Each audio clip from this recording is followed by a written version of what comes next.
11 каналы күн жыйынтыгын чыгарат. Бүгүнкү күндүн баш жаңылыктары менен таанышып алыңыздар. Экинчи дүйнөлүк көчмөндөр оюндары соңуна чыкты. Кыргызстандыктар оюндардын жагылыш аземин күтүүдө. Бишкек Душанбе багыты менен кетип бара жаткан тажикстандык учак авариялык конууга мажбур болду. Кырсыкта жабыркагандар катталган жок.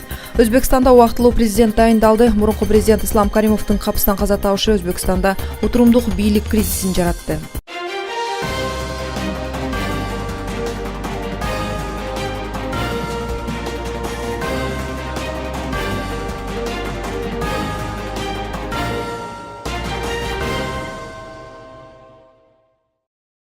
Ысык көлдө 3-сентябрда башталган экинчи дүйнөлүк көчмөндөр оюндары бүгүн жыйынтыкталат. Жабылуу аземи кечки саат 8:30 башталарын көчмөндөр оюндарынын катчылыгы кабарлады.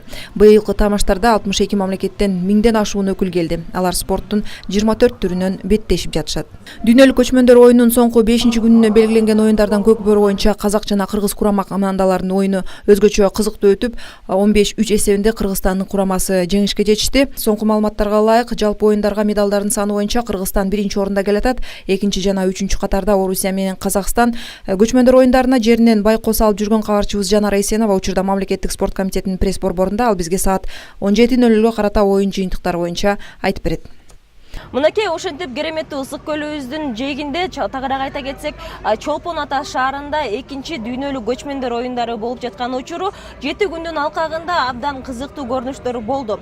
Ал эми спорт жааты боюнча айта кетсем, дал ушул көчмөндөр оюнунун алкагында 5 объектиде спорт оюндары болуп өттү. Ага 1200дөн ашык спортчулар 62 өлкөдөн келип катышышкан. Бул объекттер жөнүндө айта кетсем, биринчиси Чолпон Ата шаарында жайгашкан спорттук дене тарбиялык ден соолукту чыңдоо комплексинде болду. Анда жалаң күрөш оюндары болду. Тагыраак айта кетсем, Казак, Түркменистан, Азербайжан жана Кыргыз күрөшү, ошондой эле алыш күрөшү менен күч сынашты спортчулар. Ал эми Чолпон Ата шаарында жайгашкан экинчи объект бул ат майданы. Анда ат оюндары болду. Алар ат чабыш, көк бөрү, жирит жана ошондой эле эрең эш оюндары. Ал эми үчүнчү объект бул Аврора санаториясында болду. Анда интеллектуалдык оюндар, тогуз коргол жана Турциянын Мангала оюну болду. Ошондой эле ысык көл, көгүлтүр ысык көл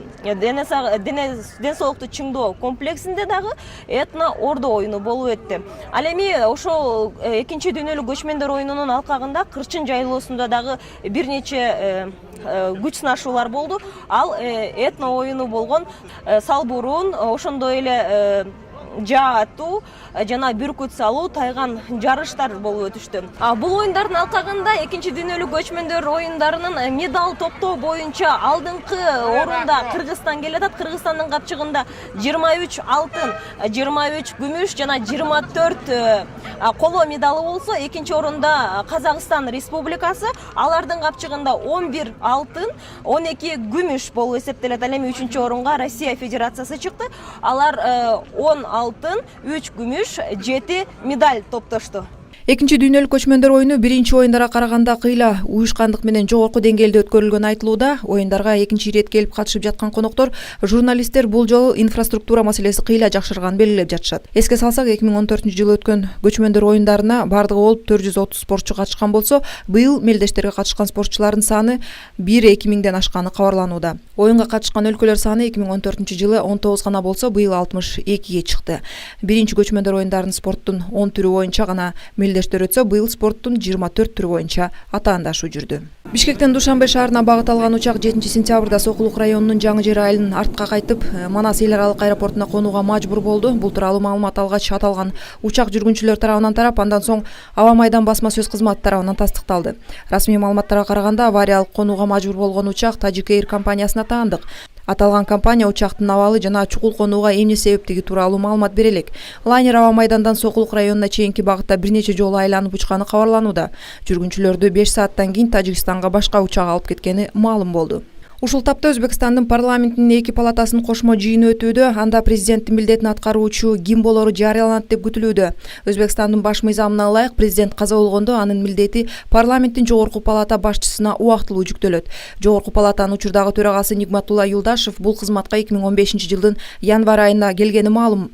Өзбекстандын 27 жыл башкарган Каримов капыстан көз жумуп, бул убактылуу бийлик кризисине алып келди.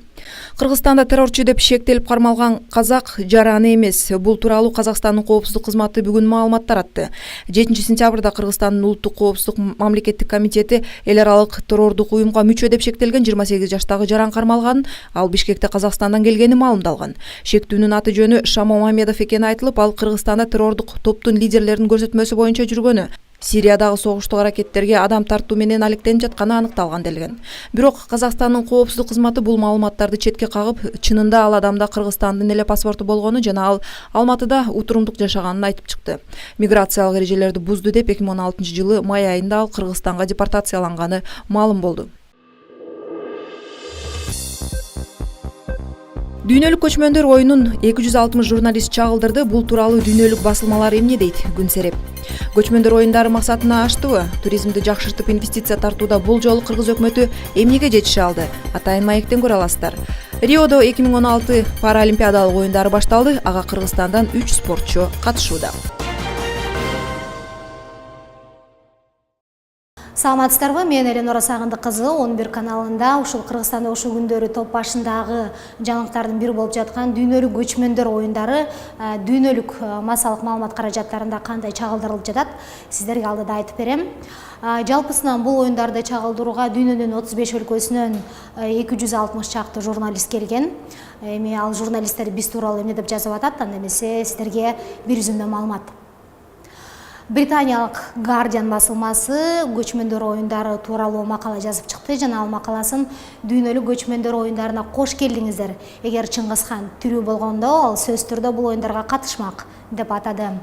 Ошондой эле Guardian басылмасы эгерде Олимпиада оюндары ушул көк бөрү, эрүңүш өңдүү оюндар менен коштолсо жана анын ачылышына Стивен Сигал өңдүү актерлор келсе, ал канчалык көркөмдүү болмок деген дагы суроону койду.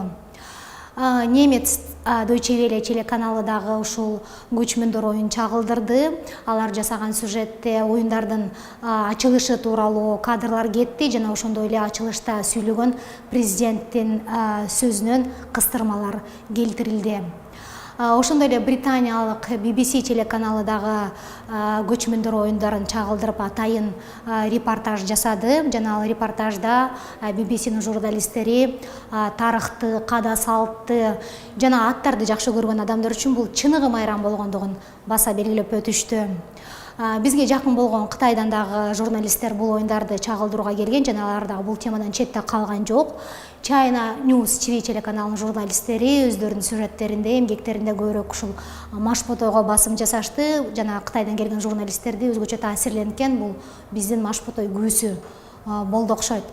Мындан тышкары дүйнөлөдө эри деп эсептелген Евроньюз, Аль Жазира телеканалдары дагы бул көчмөндөр оюндарын чагылдырышты. Бул жерде айта кетүүчү нерсе, бул эки канал тең ушул көчмөндөр оюн жүрүшүн утурлай ага карата даярдыктардан башташкан жана оюндун жүрүшүндө дагы байма-бай өзгөрүүчүлөрүнүн ушул көчмөндөр оюндары кандай өтүп жаткандыгынан кабар берип турушту. Аль Жазира телеканалы боюнча айта турган болсок, ал жакта ушул оюндар тууралуу промо роликте журналисттер Рио-де-Жанейро ушул Олимпиаданын ээси болсо болгондур, бирок бул көчмөндөр оюндары Борбор Азия өлкөлөрүндө өтүп жатат жана Кыргызстан өңдүү кичинекей мамлекет үчүн ушул оюндардын ачылышы ушундай жогорку деңгээлде өтүп жатышы канчалык маанилүү экенин кабар берет деп айтты. Ал эми Евроньюз болсо ушул көчмөндөр оюнуна арнап баягы обзор, кыргызча айтканда серия программасын жасады жана ал жерде журналисттер оюнга катышып жүргөн актер Стивен Сигалга суроолорду узатып бир кадар кызыктуу жоопторду алган. Мындан тышкары Евроньюздун журналисттери ушул президенттик аппараттын тышкы иштер бөлүмүнүн жетекчиси Сапар Исаковдон дагы интервью алганга жетишкен экен. 11 каналында биз сиздерге дүйнөлүк массалык маалымат каражаттарында бул оюндар кандай чагылдырды айтып бердик. Мындан тышкары белгилеп кетиш керек, биз 11 каналынын журналисти Айгерим Жаныкул кызы ушул күндөрү Чолпон Атада болуп оюндарды жеринен чагылдырып турду. Жана биздин кабарчыбыз ушу пресс борборго чогулган чет элдик журналисттерге дагы барып микрофон сунуп, аларды өзгөчө таасирленген нерселер эмне болду деп суроо салган. Жооптор кызык болуптур, анда эмесе суромжуларын чогуу көрсөк. Thank you for inviting us. We were Биз элчилик тарабынан бул оюндарды чагылдыруу үчүн чакырылып келдик. Эң кызыктуусу жергиликтүүлөр өз маданиятын, салт санаасын, спорттун сактап калышыптыр. Бул оюндар оңой эмес экен. Ага көп күч жана шык талап кылынат. Ушундай оюндардын өткөрүлүшү менен президентти куттуктайм. Кечээ бир оюнду көрдүм. Көк бөрү экен, абдан жакты. Бирок аны баардык эле киши ойной берчүдөй эмес. Ага күч керек экен. Кызык болду.